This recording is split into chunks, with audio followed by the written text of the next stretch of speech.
बांच जांदा ना ध्यान मेरी हाँ पंजे बांच ਵੱਡੇ ਵੱਡੇ ਵੈਲੀ ਪਾ ਕੇ ਘੁੰਮੇ ਜੇ ਬਾਂਚ ਜਾਂਦਾ ਨਾ ਧਿਆਨ ਮੇਰੀ ਹਾਂ ਪੰਜੇ ਬਾਂਚ ਕਿਦਾ ਕਿਦਾ ਇੱਥੇ ਰਸ ਮੂੰਹ ਫੜ ਲਾਂ ਹੋ ਗਏ ਸ਼ਰਿਆਮ ਤੇਰੇ ਸ਼ਹਿਰ ਚਰਚ ਬੇਬੇ ਬਾਪੂ ਪੁੱਛਦੇ ਮੁੰਡੇ ਦੀ ਡਿਗਰੀ ਕਿ ਦੱਸਾਂ ਅੱਖ ਚੱਲਦੇ ਤੇਰੇ ਤੇ ਪਰਚ ਤੂੰ ਯਾਰਾਂ ਪਿੱਛੇ ਫਿਰਦਾ ਪਵਾਉਣਾ 26 ਸਾਲ ਦੀ ਕੁਆਰੀ ਬੈਠੀ ਤੇਰੇ ਕਰਕੇ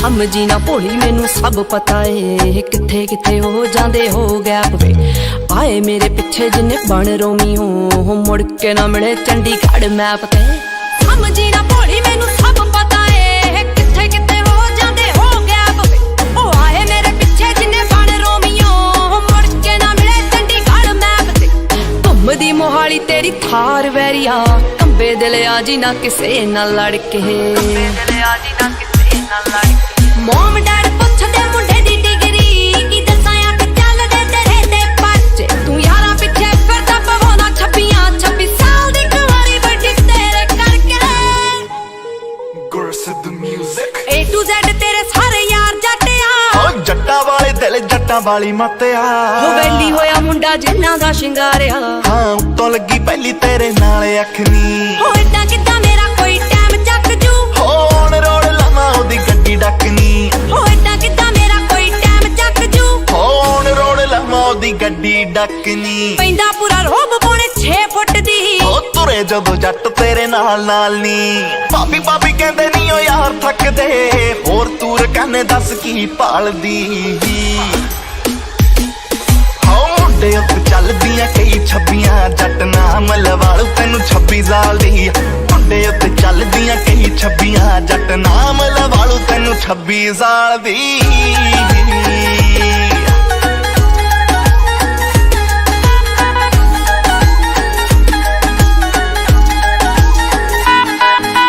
ਜੱਟਾ ਜੱਟੀ ਫੈਨ ਤੇਰੀ ਇਸੇ ਗੱਲ ਤੋਂ ਤੂੰ ਯਾਰਾਂ ਪਿੱਛੇ ਲੈਣੇ ਨਹੀਂ ਸਟੈਂਡ ਛੱਡਦਾ ਹੁੰਦੀ ਜਿਵੇਂ ਪੁਲਿਸ ਪੰਜਾਬ ਭਰਤੀ ਤੂੰ ਲੋੜ ਪਈ ਤੇ ਯਾਰਾਂ ਪਿੱਛੇ ਭੱਜਦਾ ਬੇਸ਼ੱਕ ਲੜਨੇ ਤੋਂ ਰਾਹ ਰੋਕਦੀ ਪਰ ਜੇ ਕੋਈ ਕਰੂ ਤੇਰੇ ਉੱਤੇ ਵਾਰ ਵੇ ਰੱਖ ਦੂੰ ਵਿਚਾਰੋ ਉਹਦੀ ਇੱਕ ਪਾੜ ਕੇ ਇੰਨੀ ਗੋਦਾ ਸੀਨੇ ਵਿੱਚ ਰੱਖਾਂ ਖਾਰ ਵੇ ਜੱਸੀ ਲੋਕਾ ਰਾਹ ਜਪਦੀ ਤੇਰੀ ਦੀਦ ਨੂੰ ਹੈ ਦਿਲ 24/7 ਤਰਸੇ ਬੇਬੇ ਬਾਪੂ ਪੁੱਛਦੇ ਮੁੰਡੇ ਦੀ ਡਿਗਰੀ ਕਿ ਦੱਸਾਂ ਅੱਖ ਚੱਲਦੇ ਤੇਰੇ ਤੇ ਪਰਚ ਤੂੰ ਯਾਰਾਂ ਪਿੱਛੇ ਫਿਰਦਾ ਪਵਾਉਣਾ 26 ਸਾਲ ਦੀ ਕੁਆਰੀ ਬੈਠੀ ਤੇਰੇ ਕਰਕੇ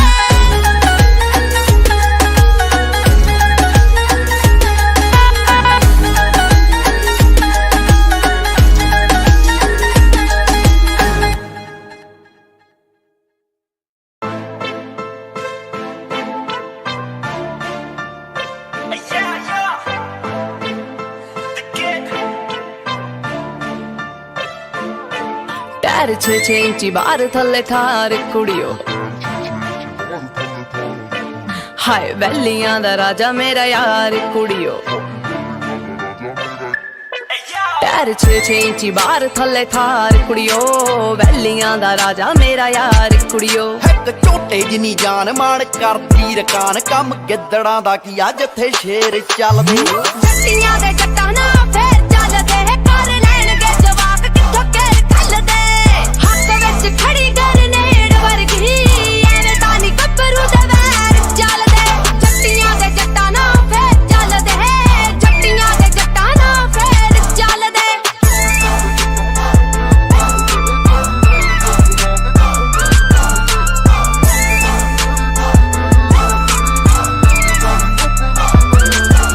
ਗੁੱਤ ਪਾਉਂਦੀ ਆ ਗਰੇਸ 3.5 ਫੁੱਟ ਦੀ ਆ ਪਾਇਆ ਸੂਟ ਪਟਿਆਲਾ ਪੋਚ ਪੱਬ ਪੁੱਟ ਦੀ ਗੁੱਤ ਪਾਉਂਦੀ ਆ ਗਰੇਸ 3.5 ਫੁੱਟ ਦੀ ਸੂਟ ਪਟਿਆਲਾ ਪੋਚ ਪੱਬ ਪੁੱਟ ਦੀ ਉਹ ਜੱਟ ਕੋਲ ਕਿਲੇ 40 ਟੱਪ ਬੋਰ 45 ਟੇਡਾ ਤੱਕ ਜੂਗਾ ਕਿਹੜਾ ਸਿੱਧੇ ਫੇਰ ਚੱਲਦੇ ਜੱਟੀਆਂ ਦੇ ਜੱਟਾਂ ਨਾ ਫੇਰ ਚੱਲਦੇ ਕਰ ਲੈਣਗੇ ਜਵਾਕ ਕਿੱਥੋਂ ਘੇਰ ਕੱਲਦੇ ਹੱਥ ਵਿੱਚ ਖੜੀ ਗਰਨੇਡ ਵਰਗੀ ਐਵੇਂ ਤਾਂ ਨੀ ਗੱਭਰੂ ਦੇ ਵੈਰ ਚੱਲਦੇ ਜੱਟੀਆਂ ਦੇ ਜੱਟਾਂ ਨਾ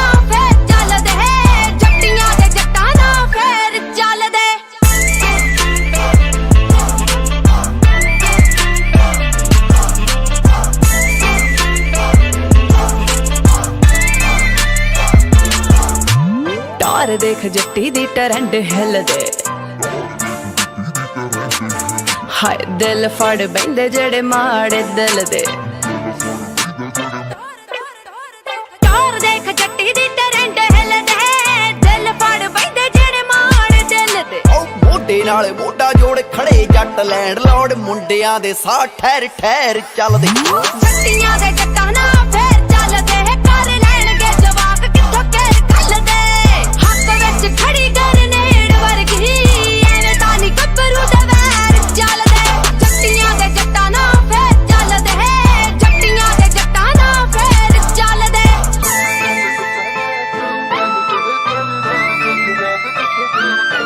ਜੱਸੀ ਲੋਕਿਆ ਜੱਸੀ ਲੋਕਿਆ ਜੱਸੀ ਲੋਕਿਆ ਜੱਸੀ ਲੋਕਿਆ ਜੱਟੀਆਂ ਦੇ ਜੱਟਾਂ ਨਾਲ ਫੇਰ ਚੱਲਦੇ ਜੱਟੀਆਂ ਦੇ ਜੱਟਾਂ ਨਾਲ ਫੇਰ ਚੱਲਦੇ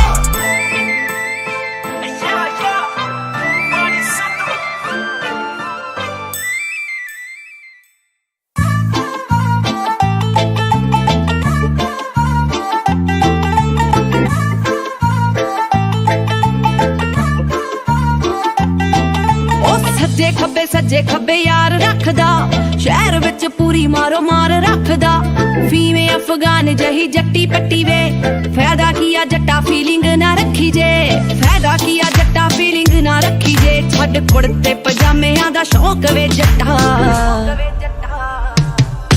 ਆਪਾ ਕੇ ਬੈਲ ਬੋਟ ਮੁੱਤੂ ਆਇਆ ਕਰ ਵੇ ਲਾ ਕੇ ਡੱਬ ਨਾਲ ਤੂੰ ਗਲੋਕ ਵੇ ਜੱਟਾ ਜੱਟੀ ਤੇਰੀ ਐਂਡੇ ਰਹਿਣੇ ਰੋਲੇ ਛੱਡਦੇ ਇੱਕ ਅੱਧਾ ਮੇਰੇ ਪਿੱਛੇ ਠੋਕ ਵੇ ਜੱਟਾ ਫਾਇਦਾ ਕੀ ਆ ਦੱਸ ਤੇਰੇ ਵੈਲ ਪੁਣੇ ਦਾ ਰਾਜੇ ਕੋਈ ਗਿਆ ਮੇਰਾ ਰੋਕ ਵੇ ਜੱਟਾ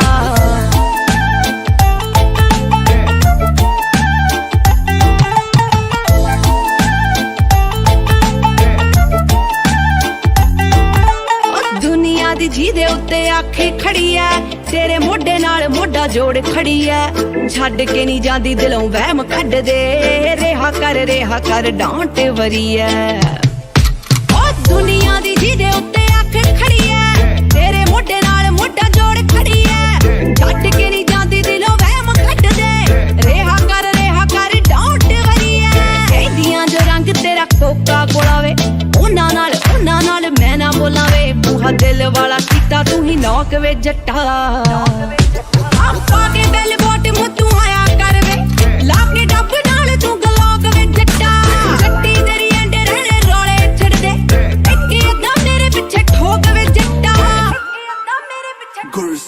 ਉਹ ਸਾਲੇ ਆਉਣ ਦੀ ਸਪੋਰਟ ਪੁੱਛਾ ਚੱਕ ਜਾਂਦੇ ਆ ਹੁੰਦੀ ਆਦਤ ਜਨਾ ਦੀ ਖਿੱਚਣੀਆਂ ਲੱਤਾਂ ਨਹੀਂ ਕਿੱਟਾ ਕੁੜਤਾ ਪਜਾਮਾ ਡਰੈਸ ਜੱਟ ਦੀ ਕੁੱਤੇ ਚੱਲਦੇ ਨਾ ਘੂਰ ਸ਼ੇਰ ਦੀਆਂ ਅੱਖਾਂ ਦੀ ਕਾਲਾ ਕਾਲਾ ਪਿੱਕਾ ਜੱਟੀ ਨਾਲ ਬੈਠੀ ਜੱਟ ਨਾ ਮੈਚ ਕਰ ਪਾਇਆ ਸੂਟ ਲਾਲ ਤੇਰੀ ਅੱਖ ਨਾ ਫਿੱਟ ਜੱਟੀਏ ਤੂੰ ਛੱਡਦੇ ਨਹੀਂ ਫੱਬਣਾ ਕਰਦੇ ਇਸ਼ਾਰਾ ਕੰਡਾ ਕੀਦਾ ਕੱਢਣਾ ਹੋ ਮੁੱਲ ਮੋੜਿਆ ਨਹੀਂ ਹਲੇ ਕਿਸੇ ਮੇਰੀ ਤੋਰ ਦਾ ਝਾੜ ਦੇ ਲਸਾਂਸ ਜੱਟਾ ਠੱਤੀ ਬੋਰ ਦਾ ਵਾਲ ਪੁਣੇ ਵਾਲੇ ਰੱਟੇ ਪਿਆ ਕੋੜ ਨੀ ਡੋਲਿਆਂ 'ਚ ਜਾਣ ਗੰਨ ਦੀ ਕੀ ਲੋੜ ਨੀ ਉਹ ਆਖਦੇ ਨੇ ਜਿਹੜੇ ਤੈਨੂੰ ਖੰਡ ਮਿਸ਼ਰੀ ਆਖਦੇ ਨੇ ਜਿਹੜੇ ਤੈਨੂੰ ਖੰਡ ਮਿਸ਼ਰੀ ਮੂੰਹ ਕਰਦੇ ਤੂੰ ਸਾਰਿਆਂ ਦਾ ਲੋਕ ਵੇ ਜੱਟਾ ਆਪਾ ਕੇ ਬੈਲ ਬੋਟ ਮੁੱਤੂ ਆਇਆ ਕਰ ਵੇ ਲਾ ਕੇ ਡੱਬ ਨਾਲ ਤੂੰ ਗਲੋਕ ਵੇ ਜੱਟਾ ਜੱਟੀ ਤੇਰੀ ਐਂਡੇ ਰਹਿਣੇ ਰੋਲੇ ਛੱਡਦੇ ਇੱਕ ਅੱਧਾ ਮੇਰੇ ਪਿੱਛੇ ਠੋਕ ਵੇ ਜੱਟਾ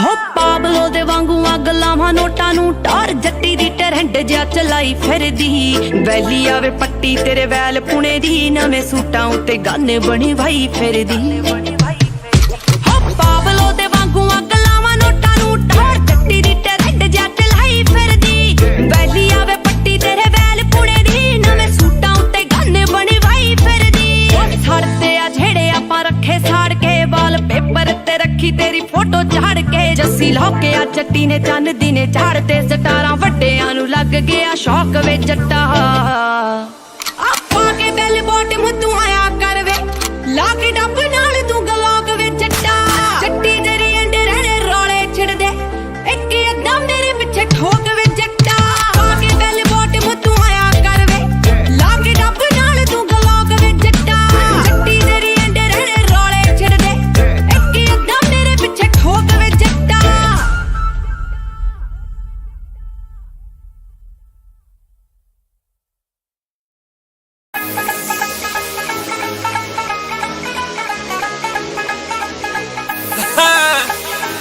ਆ ਗਏ ਵੈਸਟਰਨ ਪੇਂਡੂ।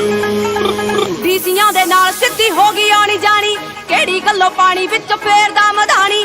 ਡੀਸੀਆਂ ਦੇ ਨਾਲ ਸਿੱਧੀ ਹੋ ਗਈ ਆਣੀ ਜਾਣੀ, ਕਿਹੜੀ ਗੱਲੋਂ ਪਾਣੀ ਵਿੱਚ ਫੇਰਦਾ ਮਧਾਣੀ। ਬਾਪੂ ਮੇਰਾ ਚੁਣੇ ਸਰਕਾਰ ਮੁੰਡਿਆ ਵੇ ਅਸਲੇ ਮੰਗਾ ਕੇ ਰੱਖਦੇ ਨੇ ਰੂਸ ਦੇ। ਅਸਲਾ ਵੇ ਚਾਰ ਦਿਨ ਹੱਥ ਖੇਡ ਕੇ ਵੇ ਦੋ ਮਨ ਰੌਂਦ ਮੇਰੇ ਵੀਰ ਫੂਕਦੇ। ਅਸਲਾ ਤੂੰ ਚਾਰ ਦਿਨ ਹੱਥ ਖੇਡ ਕੇ ਵੇ ਦੋ ਮਨ ਰੌਂਦ ਮੇਰੇ ਵੀਰ ਫੂਕਦੇ।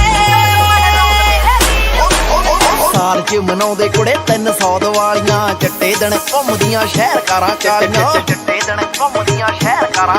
ਉਹ ਸਾਲ ਚ ਮਨਾਉਂਦੇ ਕੁੜੇ 300 ਦੀਵਾਲੀਆਂ, ਚੱਟੇ ਦਿਨ ਘੁੰਮਦੀਆਂ ਸ਼ਹਿਰ ਕਾਰਾਂ ਕਾਲੀਆਂ। ਵੱਧ ਵੱਧ ਮਾਰਦੇ ਚਪੇੜਾ ਬੱਲੀਏ, ਸੌਣ ਦੇ ਮਹੀਨੇ ਜਿਵੇਂ ਪੈਂਦੇ ਗੜੇ ਨੇ। ਸੌਣ ਦੇ ਮਹੀਨੇ ਜਿਵੇਂ ਪੈਂਦੇ ਗੜੇ। ਰੱਖੀਆਂ ਦਨਾਲੀਆਂ ਪਟਾਕੇ ਪਾਉਣ ਨੂੰ, ਗੇਮ ਪਾਉਣ ਨੂੰ ਤਾਂ ਯਾਰ ਬੇਲੀ ਬੜੇ ਨੇ। ਰੱਖੀਆਂ ਦਨਾਲੀਆਂ ਪਟਾਕੇ ਪਾਉਣ ਨੂੰ, ਗੇਮ ਪਾਉਣ ਨੂੰ ਤਾਂ ਯਾਰ ਬੇਲੀ ਬੜੇ ਨੇ। ਗੇਮ ਪਾਉਣ ਨੂੰ ਤਾਂ ਯਾਰ ਬੇਲੀ ਬੜੇ ਨੇ।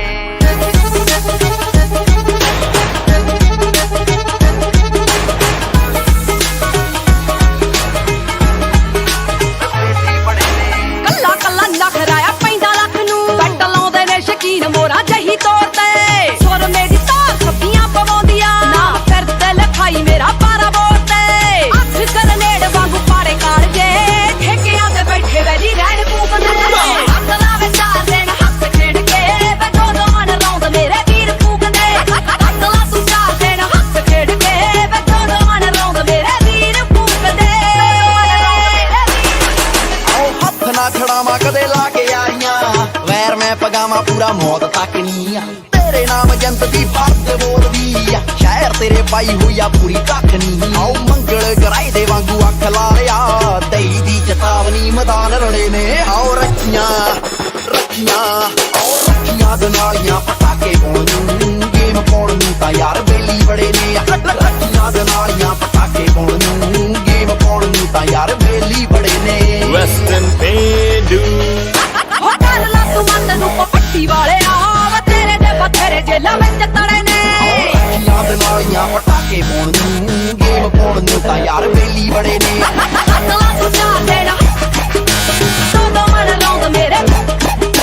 ਰੱਖੀਆਂ ਦਨਾਲੀਆਂ ਗੇਮ ਪਾਉਣ ਨੂੰ ਤਾਂ ਯਾਰ ਬੇਲੀ ਬੜੇ ਨੇ। ਕਿਉਂ ਮੰਨਦੀ ਫਿਰ?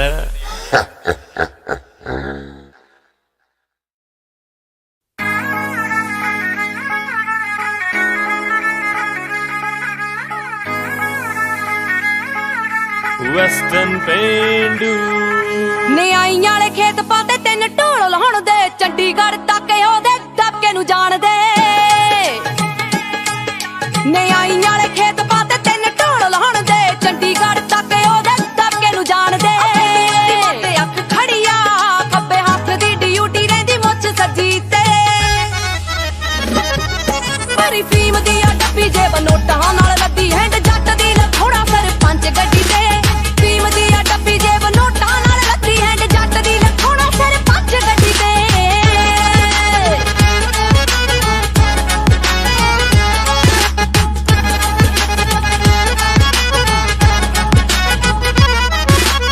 ਐਵੇਂ ਤਾਂ ਨੀ ਘੁੰਮਦਾ ਬਣਾ ਕੇ ਜੱਟ ਟੋਲੀਆਂ ਪਾਉਂਦਾ, ਸਵਰਾਜ 40 ਕਿੱਲਿਆਂ 'ਚ ਬੋਲੀਆਂ ਪਾਉਂਦਾ। ਸਵਰਾਜ 40 ਕਿੱਲਿਆਂ 'ਚ ਬੋਲੀਆਂ। ਹੋ ਐਵੇਂ ਤਾਂ ਨੀ ਘੁੰਮਦਾ ਬਣਾ ਕੇ ਜੱਟ ਟੋਲੀਆਂ ਪਾਉਂਦਾ, ਸਵਰਾਜ 40 ਕਿੱਲਿਆਂ 'ਚ ਬੋਲੀਆਂ।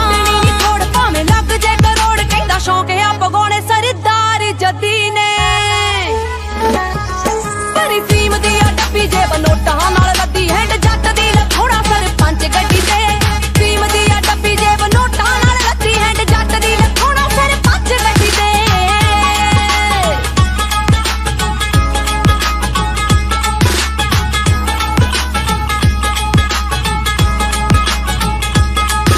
ਹੋ ਪੈਂਦੇ ਉੱਤੇ ਬਹਿ ਕੇ ਨਿੱਤ ਥਾਣੇਦਾਰ ਮੁੜਦਾ, ਜੱਟ ਘਰੋਂ ਤੁਰੇ ਪਿੰਡ ਨਾਲ ਸਾਰਾ ਤੁਰਦਾ। ਜੱਟ ਘਰੋਂ ਤੁਰੇ ਪਿੰਡ ਨਾਲ ਸਾਰਾ ਤੁਰਦਾ। ਪੈਂਦੇ ਉੱਤੇ ਬਹਿ ਕੇ ਨਿੱਤ ਥਾਣੇਦਾਰ ਮੁੜਦਾ, ਜੱਟ ਘਰੋਂ ਤੁਰੇ ਪਿੰਡ ਨਾਲ ਸਾਰਾ ਤੁਰਦਾ। ਯਾਰੀਆਂ ਪਗਾਈਆਂ ਗੱਲਾਂ ਸਿਰੇ ਤੱਕ ਲਾਈਆਂ, ਜੱਸੀ ਲਹੂ ਕੇ ਆਪਾਂ ਲੇਖੇ ਵੈਰੀਆਂ ਦੇ ਕੱਢੀ ਦੇ।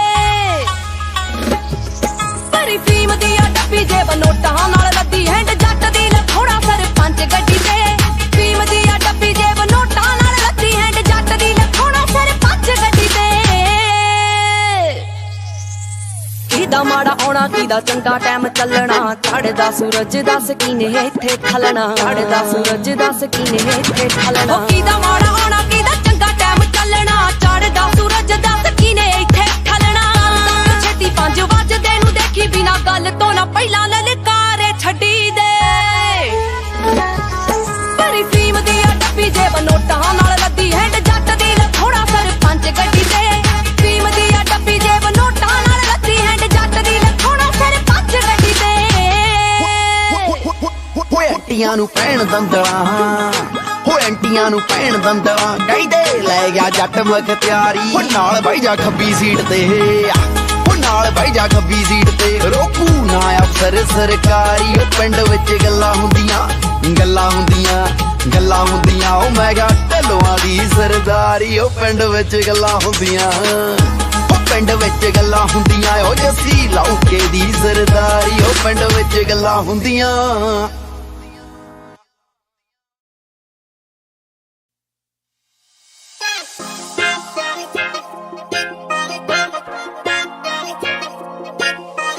ਵੈਸਟਰਨ ਪੇਂਡੂ ਤਿੰਨ ਮੰਜ਼ਲੀ ਨੂੰ ਪੌੜੀ ਦੂਜੀ ਨੁਕਰੀ ਆ ਘੋੜੀ ਤੀਜੀ ਬਲਦਾਂ ਦੀ ਜੋੜੀ ਆ ਨਗੌਰ ਦੀ ਜੱਟ ਚੱਲਦਾ ਫਰੰਟ ਪੂਰਾ ਗੱਲਾਂ ਚ ਕਰੰਟ ਹਾਮੀ ਭਰੇ ਸਰਪੰਚ ਉਹਦੀ ਟੌਰ ਦੀ ਓ ਜੌਂਡੀਅਰ 4x4 ਰੱਖਿਆ ਹਿਟਲਰ ਵਾਂਗੂ ਪਿੰਡ ਰੋਬ ਰੱਖਿਆ ਪਿੰਡ ਮੱਚੇ ਸੜ ਵੀਕਐਂਡ ਚੰਡੀਗੜ੍ਹ ਗੇੜਾ ਪੱਕਾ ਹੀ ਲਵਾਵੇ ਕਾਲੀ ਕਾਲੀ ਥਾਰ ਦਾ ਘੈਂਟ ਜੱਟ ਨਾਲ ਯਾਰੀ 6 ਫੁੱਟ ਦੀ ਕਵਾਰੀ ਤਾਈਓ ਉੱਡੇ ਫੁਲਕਾਰੀ ਮੁੰਡਾ ਜੱਟਾਂ ਦਾ ਜੱਟੀ ਦੇ ਉੱਤੋਂ ਜਾਨ ਵਾਰਦਾ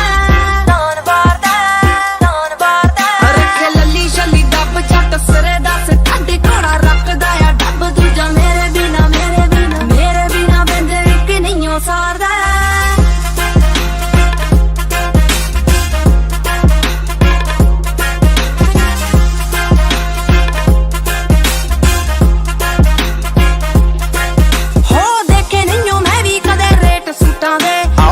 ਨਹੀਂਓ ਮੈਂ ਵੀ ਕਦੇ ਰੌਂਦ ਗਿਣ ਕੇ ਚੱਕਦੇ ਨਾ ਅੱਖਾਂ ਜਦੋਂ ਨਾਲ ਹੁੰਦਾ ਆ ਅੱਖ ਚੋਰੀ ਰੱਖਦੇ ਆ ਕਾਲੇ ਤਿਲ ਤੇ ਜਿਹੜੇ ਹਟਦੇ ਨਹੀਂ ਕੂਰੇ ਜੱਦੇ ਆ ਗਏ ਜੱਟ ਮੂਰੇ ਮੁੱਲ ਪੂਰਾ ਪਾਉ ਪਿਆਰ ਦਾ ਘੈਂਟ ਜੱਟ ਨਾਲ ਯਾਰੀ 6 ਫੁੱਟ ਦੀ ਕਵਾਰੀ ਤਾਈਓ ਉੱਡੇ ਫੁਲਕਾਰੀ ਮੁੰਡਾ ਜੱਟਾਂ ਦਾ ਜੱਟੀ ਦੇ ਉੱਤੋਂ ਜਾਨ ਵਾਰਦਾ ਰੱਖੇ ਲੱਲੀ ਛੱਲੀ ਡੱਬ ਜੱਟ ਸਿਰੇ ਦੱਸ ਠੱਡੀ ਘੋੜਾ ਰੱਖਦਾ ਆ ਡੱਬ ਦੂਜਾ ਮੇਰੇ ਬਿਨਾ ਬੰਦੇ ਇੱਕ ਨਹੀਂਓ ਸਾਰਦਾ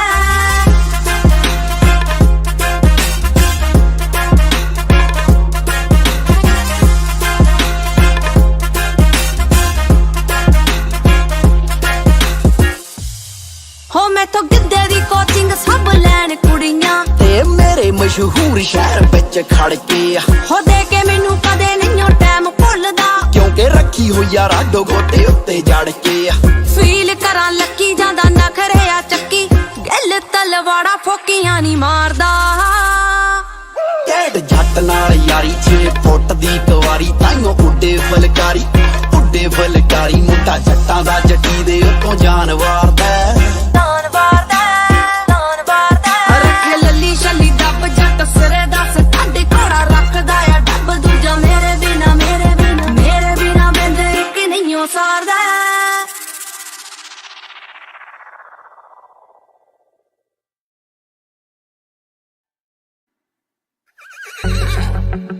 I'm saying that's what this is all about, right? Hey, yo, the kid. ਹੋ ਆਮ ਗੱਲ ਜੱਟਾਂ ਦੇ ਮੁੰਡੇ ਤੇ ਪਰਚਾ ਸ਼ਹਿਰ ਚੰਡੀਗੜ੍ਹ ਤੱਕ ਪੂਰਾ ਚਰਚਾ ਇੱਕ ਰੱਖਿਆ ਆ ਸ਼ੌਕ ਨਾਲ ਘੋੜਾ ਨੁਕਰਾ ਜਿਹੜਾ ਜੱਬਦਾ ਬਦਾਮ ਖੁੱਲਾ ਚੱਲੇ ਖਰਚਾ ਜਾ ਵੈਰੀਆਂ ਦੇ ਸੀਨੇ ਵਿੱਚੋਂ ਰੂਹ ਕੱਢ ਲੈ ਜਿਹੜਾ ਡੱਬ ਨਾਲ ਲੱਗਾ ਵਾਲਾ ਫੱਬੇ ਹੋ ਜੱਟ ਨੇ ਆ ਘੋੜੇ ਰੱਖੇ ਦੋ ਇੱਕ ਭੱਜੇ ਦੂਜਾ ਇੱਕ ਵਿੱਚ ਵੱਜੇ ਹੋ ਜੱਟ ਨੇ ਆ ਘੋੜੇ ਰੱਖੇ ਦੋ ਇੱਕ ਭੱਜੇ ਦੂਜਾ ਇੱਕ ਵਿੱਚ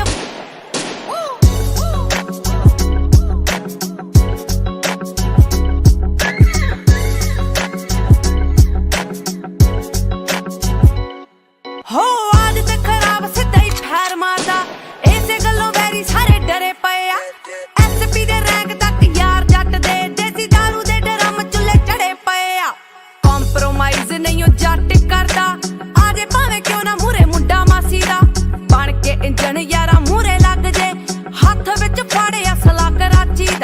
सुन ललकारे बूहे बंद हो गए हले शाम दे सी 7:30 बजे हो जट ने घोड़े रखे दो एक भज्जे दूजा हिक विच बजे हो जट ने घोड़े रखे दो एक भज्जे दूजा हिक विच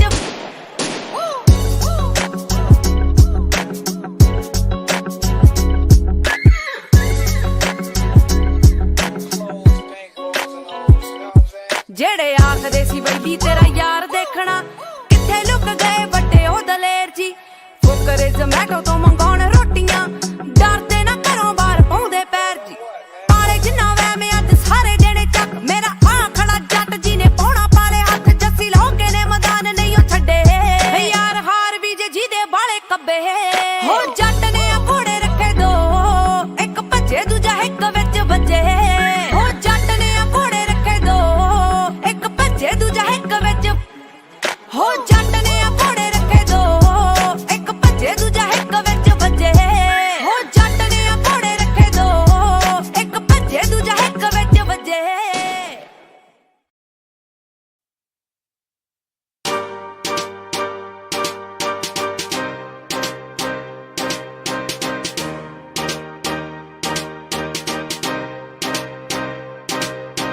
कल दी वे मेरी सजी अख फड़ के लंघ जा तू चुप करके कल दी वे मेरी सजी अख फड़ के लंघ जा तू चुप करके हो सुरमा बरूद बन जे हो सुरमा बरूद बन जे जट्टी पौंदिया सलाई जदों फर के पौंदिया सलाई जदों फर के हो फौजी दी बंदूक वार के फौजी दी बंदूक वार के नैन सत्तों पर रखा वे मैं फर के ओ फौजी दी बंदूक वार के नैन सत्तों पर रखा वे मैं फर के Mr. Buzz. हाँ गब्बरू दी रात वारगा पाके निकला मैं सूट जदों शहर नूं हो थानेदार कट्टे परचे मुले आखदी मंडीर लैना वैर नूं गब्बरू दी रात वारगा पाके निकला मैं सूट जदों शहर नूं थानेदार कट्टे परचे मुले आखदी मंडीर लैना वैर नूं मैं नखरा बथेरा टालदी मैं नखरा बथेरा टालदी थोड़ा हो जांदा रब कोलों डर के हो फौजी दी बंदूक वार के फौजी दी बंदूक वार के नैन सत्तों पर रखा वे मैं फर के ओ फौजी दी बंदूक वार के नैन सत्तों पर रखा वे मैं फर के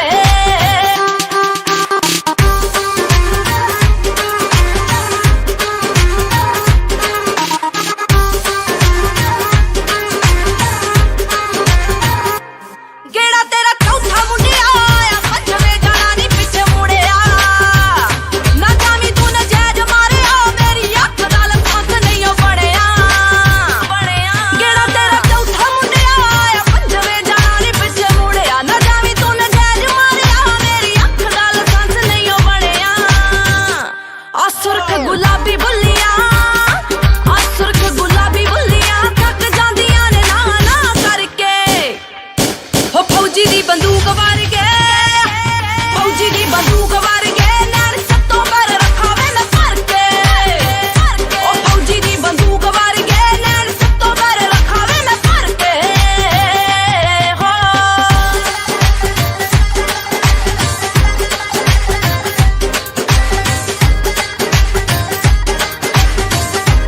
हो सिर तो ना चिड़ी लंघदी जेड़ी चूकदी रफड़ नाल सटदा हो रौंदा दा शकीन मेरे ਲਈ ਫਿਰਦਾ ਫੁੱਲਾਂ ਦੇ ਵੇਲੀ ਸੋਚਦਾ ਸਿਰ ਤੋਂ ਨਾ ਚਿੜੀ ਲੰਘਦੀ ਜਿਹੜੀ ਚੂਕਦੀ ਰਫੜ ਨਾਲ ਸੁੱਟਦਾ ਰੌਂਦਾ ਦਾ ਸ਼ਕੀਨ ਮੇਰੇ ਲਈ ਫਿਰਦਾ ਫੁੱਲਾਂ ਦੇ ਵੇਲੀ ਸੋਚਦਾ ਨੀ ਜੱਸੀ ਲੋਕਾ ਪੱਟ ਹੋ ਗਿਆ ਨੀ ਜੱਸੀ ਲੋਕਾ ਪੱਟ ਹੋ ਗਿਆ ਮੁੰਡਾ ਫਿਰਦਾ ਤਲੀ ਤੇ ਦਿਲ ਧਰ ਕੇ ਹੋ ਫੌਜੀ ਦੀ ਬੰਦੂਕ ਵਾਰ ਕੇ ਫੌਜੀ ਦੀ ਬੰਦੂਕ ਵਾਰ ਕੇ ਨੈਣ ਸੱਤੋਂ ਪਰ ਰੱਖਾ ਵੇ ਮੈਂ ਫਰ ਕੇ ਉਹ ਫੌਜੀ ਦੀ ਬੰਦੂਕ ਵਾਰ ਕੇ ਨੈਣ ਸੱਤੋਂ ਪਰ ਰੱਖਾ ਵੇ ਮੈਂ ਫਰ ਕੇ ਹੋ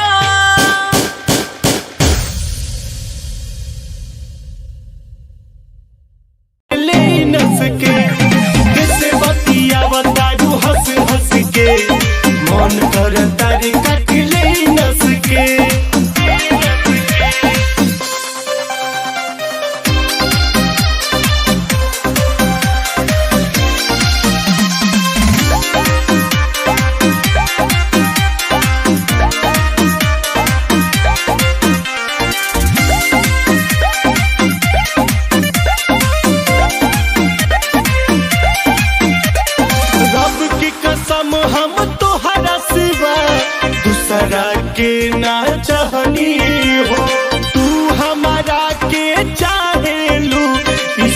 सोच के बड़ी खुश रहनी हो।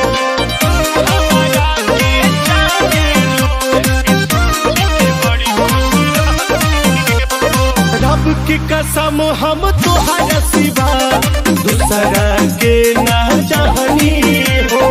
तू हमारा के चाहेलू, ई सोच के बड़ी खुश रहनी हो।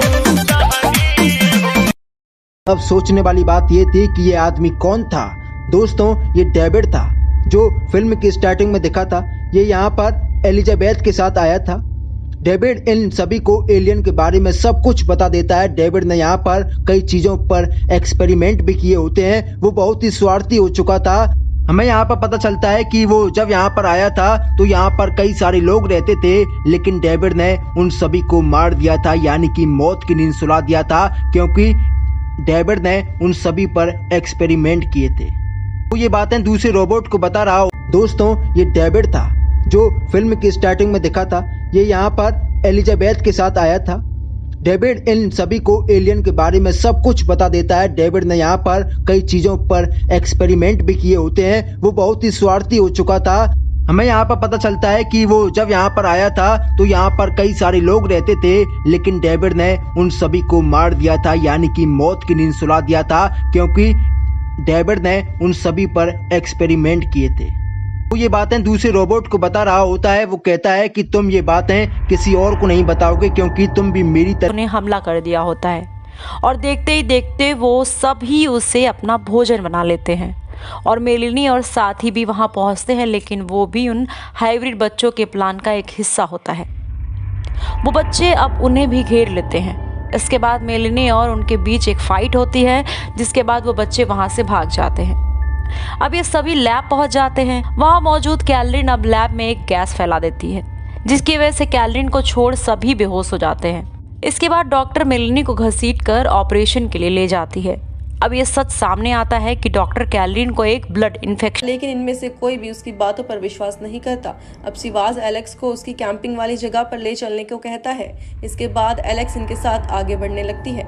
रास्ते में इनको एक पलटी हुई बस मिलती है। नेट जब उस बस को चेक करता है तो उसमें एक गन और एक चाबी मिलती है। मिली हुई गन को नेट अपने पास छुपा लेता है, जिसे वो वोल्टर को दे देता है। गाड़ी को खोलने पर इनको उसमें ढेर सारा पैसा मिलता है। सिवाज सबको दो दो भाग लेकर आगे चलने को कहता है, लेकिन वोल्टर जख्मी था, इसलिए वो बैग ढोने से इनकार कर देता है। सिवाज के फोर्स करने पर वोल्टर उस पर नेट की दी हुई गन के साथ हमला करने की कोशिश करता है, लेकिन उसमें गोली नहीं होती। सिवाज को इससे बहुत गुस्सा आता है और वहाँ जितने भी पिग आते हैं वो इन्फेक्टेड होते हैं, जो किसी को भी नुकसान पहुंचा सकते हैं, इसलिए वो उन्हें मार देती है। अब ये लोग मैकेनिक की तलाश में उस औरत के साथ उसके घर पहुंचते हैं। अब बातों ही बातों में हेनरी का जिक्र होता है, जो वो उनसे हेनरी के लुक के बारे में पूछती है और एक फोटो भी दिखाती है। वो कहती है कि हेनरी उसका कजिन है। ये सुनते ही दोनों काफ़ी घबरा जाते हैं और वहाँ से जाने का फैसला करते हैं। अब सीन शिफ्ट होता है और दिखाया जाता है कि कैबिन के पास एक लेडी इंस्पेक्टर आती है, जिसका नाम विंगस्टन होता है। उसे पोल बताता है कि उन पर एक इन्फेक्टेड इंसान ने अटैक कर दिया था। वो अब रिपोर्ट लिखती है, लेकिन उस वक्त उस इंस्पेक्टर का बिहेव थोड़ा अजदर्द होता है। वो जब जूते निकालता है तो वो हैरान रह जाता है। वो देखता है कि उसका पैर एक भेड़ की तरह हो गया है। अब उन्हें कई भेड़ अपनी ओर आते हुए नजर आते हैं। ये देखते ही वो भागने लगते हैं। भागते भागते एक लैब में चले जाते हैं, जहाँ भेड़ों पर एक्सपेरिमेंट किया गया था। वहाँ उन्हें बिना खाल की एक भेड़ नजर आती है, जिस पर एक्सपेरिमेंट किया जा रहा था। इसी बीच एक साइंटिस्ट वहाँ आ जाती है। वो उनसे पूछती है कि आप लोग यहाँ क्या कर रहे हो, और काफी गुस्सा करने लगती है और एंगर भी वहीं होता है। हेनरी उससे इसके बारे में पूछता है तो वो कहता है कि मैंने इसके मूवी के बजट के बारे में कुछ गोलमाल है। इसी बीच हमें एक और पास्ट का सीन दिखाया जाता है, जहां पर हम देख पाते हैं कि अनामिका अपनी लाइफ अपनी मर्जी से नहीं बल्कि अपनी मां की मर्जी से जी रही है, और उसे ये पता चलता है कि उसके पति और उसकी मां ने बैंक अकाउंट के सारे पैसे निकाल लिए हैं। ये बात जानकर वो अपने प्रेमी के पास चली जाती है और उससे कहती है कि आई एम विद यू, यानी कि मैं तुम्हारे साथ हूँ, और फिर आगे कहती है कि मैं तुम्हारे साथ लंदन जाने के लिए तैयार हूँ। जिसके बाद अनामिका अपने घर पर आती है तो हम देख पाते हैं कि उसका पति कोई कांटेक्ट नहीं हो पाता है। अब डिलन यही सोच रहा था कि ये सब थ्रेडियस की गेम है, क्योंकि सारे हॉर्समैन्स ने मिलकर उसको अरेस्ट कराया था, और थ्रेडियस कहता है कि ये सब मैंने नहीं कराया है, लेकिन मैं ये जानता हूँ कि ये सब कैसे हुआ है। और इस टाइम पे हॉर्समैन्स कहाँ पर है और मैं तुम्हें उनके पास लेकर जा सकता हूँ, लेकिन ये तभी पॉसिबल होगा जब मैं जेल से बाहर आऊँ। उधर हम चारों हॉर्समैन्स को एक मैजिक शॉप में देखते हैं और यहाँ पर डैनियल आई कम्युनिटी को कॉन्टेक्ट करता है, क्योंकि वॉल्टर की बात मानने का भी उनका एक रीज़न था कि वो उस चिप को चुरा कर आई को दे देंगे, और इसलिए डैनियल अब आई को कॉन्टेक्ट करता है और अब वो बहुत ज़्यादा अलर्ट सिक्योरिटी से लड़ूंगा। एजेंट टीनेजर लड़ाई शुरू कर देता है, लेकिन फाइनली एनेबिस उसको पकड़ लेती है, तो एनेबिस सबके सामने लाइव आके उस बच्चे को मार देती है। उसके बाद रेड टेल्वन कहता है कि मैं उसे छोड़ूंगा नहीं, तो वो उसके पास उसके अड्डे पर जाता है और वहां जाकर उसे मारने की कोशिश करता है, लेकिन रेड टेल्वन भी मारा जाता है। जब प्रेसिडेंट को इस बात का पता चलता है तो वो परेशान हो जाता है कि ऐसे कैसे हो सकता है, रेड टेल्वन कैसे मर सकता है। राइट हुक ने एक और बच्चे को ट्रेनिंग दी थी जिसका नाम है लिटिल विंगर्स। वो भी मार्वलस मैन जैसा होता है और उसे बेचता है एनेबिस के अड्डे पर।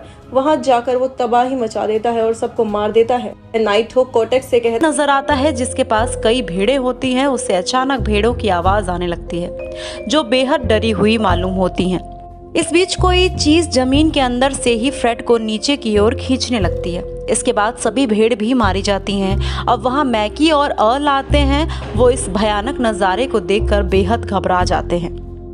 वो लोग फ्रेड को ढूंढने लगते हैं, फिर उन्हें जमीन पर उसकी कैप दिखाई देने लगती है। वो उसको उठाते ही वहां से 4 कदम की दूरी पर हट जाते हैं। दरअसल हैट के नीचे फ्रेड का कटा हुआ सिर होता है। ये देखने के बाद दोनों वहां से भाग खड़े ऑफ करने के लिए बोलता है, जिसके बाद सभी लाइट्स को बुझा दिया जाता है। अब उसकी बॉडी का चेकअप होता है तो पता चलता है कि वो बिल्कुल नॉर्मल इंसान की तरह ही काम कर रहा है। इसी तरह 3 दिन गुजर जाते हैं। अब उसे वापस विजिबल होने के लिए एंटीडोज को इंजेक्ट किया जाना होता है। इंजेक्ट करने के बाद उसके शरीर में तेज दर्द होने लगता है। इसके साथ ही वो विजिबल भी नहीं हो पाता है। उसे अब ऐसा लगता है कि वो मरने वाला है। उसकी हालत काफ़ी ख़राब होने लगती है। इसे देख उसके सहयोगी उसे एक मास्क लेप लगा देते हैं। अब धीरे धीरे वो मेंटली डिस्टर्ब भी होने लगा था। इसे लेकर काफ़ी परेशान भी था। जिंदा बच पाती है उस लड़की का नाम होता है सैली। उस लड़की ने पुलिस को अपना बयान दर्ज कराया था, जिसके बाद उसने इस बारे में किसी को भी नहीं बताया, यानी कि इस बारे में उसने कभी भी डिस्कस नहीं किया, क्योंकि दोस्तों ये बहुत ही भयावह कांड था। दोस्तों उस बयान में उसने एक खूनी का जिक्र किया था। खूनी ने चमड़े का मास्क पहना हुआ था, इसलिए वो उसका असली चेहरा देख नहीं पाई थी।